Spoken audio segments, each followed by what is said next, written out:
안녕하십니까. 맥체인 성경 읽기 창세기 50장, 누가복음 3장, 욥기 16장에서 17장, 고린도전서 4장입니다. 첫 번째 창세기 50장, 요셉의 용서와 하나님의 섭리, 본문 이해에 도움이 되는 배경과 맥락을 소개합니다. 창세기 50장은 야곱의 장래와 요셉이 형제들을 용서하는 장면을 담고 있습니다. 야곱은 요셉에게 가나안 땅에서 장사 지낼 것을 유언으로 남기며 요셉은 이를 순종합니다. 형들은 아버지의 죽음 이후 요셉의 보복을 두려워하지만 요셉은 당신들은 나를 해하려 하였으나 하나님은 그것을 선으로 바꾸사 라고 말하며 하나님의 섭리를 신뢰합니다. 이 장은 용서와 하나님의 주권적 섭리가 어떻게 인간의 계획을 넘어 역사하는지를 보여줍니다. 본문의 중요 구절을 소개합니다. 창세기 50장 20절에서 21절, 당신은 나를 해하려 하였으나 하나님은 그것을 선으로 바꾸사 오늘과 같이 많은 백성의 생명을 구원하게 하시려 하셨나니 당신들은 두려워하지 마소서. 내가 당신들과 당신들의 자녀를 기르리이다 하고 그들을 간곡한 말로 위로하였더라.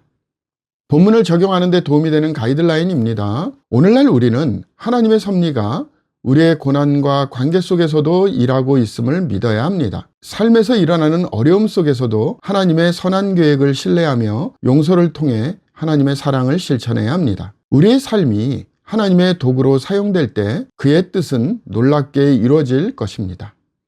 두 번째 본문 누가복음 3장, 세례 요한의 사역과 예수님의 세례. 본문 이해에 도움이 되는 배경과 맥락을 소개합니다. 누가복음 3장은 세례 요한의 사역과 예수님의 세례로 구성됩니다. 요한은 회개의 세례를 전파하며 죄의 용서를 위해 준비하라고 선포합니다. 그는 예수님을 나보다 능력이 많으신 이로 증언하며 성령과 불로 세례를 베푸실 분으로 소개합니다.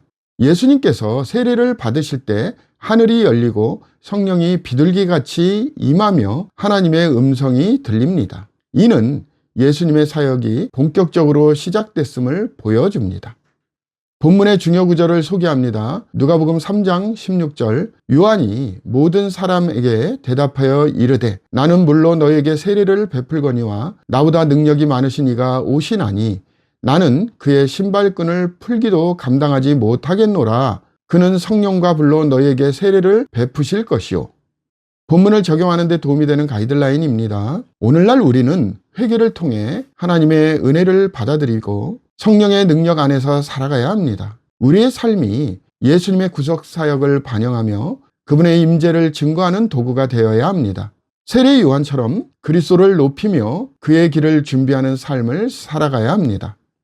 세 번째 본문 욥기 16장에서 17장, 욥의 고난 속 절망과 소망. 본문 이해에 도움이 되는 배경과 맥락을 소개합니다. 욥기 16장 17장은 욥이 자신의 친구들의 비난을 비판하며 고난 중에서도 하나님의 정의를 갈망하는 내용을 담고 있습니다. 욥은 자신을 그의 화살들이 사방에서 날아와 사정없이 나를 쏘므로 그는 내 콩팥들을 꿰뚫고 라며 화살을 맞은 자로 묘사하며 친구들의 말이 위로가 되지 못한다고 토로합니다. 그러나 그는 지금 나의 증인이 하늘에 계시고 나의 중보자가 높은 데에 계시니라 라며 고난 속에서도 하나님께 대한 희미한 소망을 붙듭니다. 이 장은 고난 속에서도 하나님께 의지하는 욥의 모습을 보여줍니다. 본문의 중요 구절을 소개합니다. 욥기 16장 19절, 지금 나의 증인이 하늘에 계시고 나의 중보자가 높은 데에 계시니라. 본문을 적용하는 데 도움이 되는 가이드라인입니다. 오늘날 우리는 고난과 절망 속에서도 하나님께 희망을 두어야 합니다. 우리의 연약함을 인정하며 그리스도 안에서 하나님의 위로와 보증을 찾을 수 있습니다. 하나님은 우리의 모든 고난을 아시며 그의 계획 속에서 우리의 삶을 인도하십니다. 오늘의 마지막 본문 고린도전서 4장, 하나님의 일꾼의 겸손과 충성.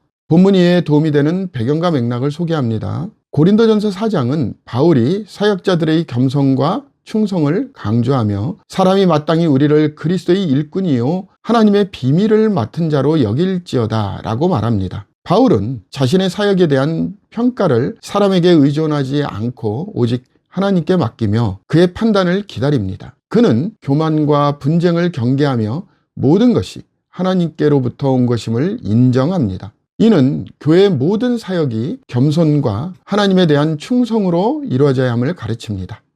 본문의 중요 구절을 소개합니다. 고린도전서 4장 1절에서 2절, 사람이 마땅히 우리를 그리스도의 일꾼이요 하나님의 비밀을 맡은 자로 여길지어다. 그리고 맡은 자들에게 구할 것은 충성이니라. 본문을 적용하는 데 도움이 되는 가이드라인입니다. 오늘날 우리는 하나님께서 맡기신 사명을 충성스럽게 감당하며 모든 평가를 하나님께 맡겨야 합니다. 자신의 사역에 교만하지 않고 하나님께 영광을 돌리는 겸손한 자세로 살아가야 합니다. 그의 일꾼으로서 진리를 전하며 하나님의 뜻을 이루는 삶을 살아야 합니다. 감사합니다.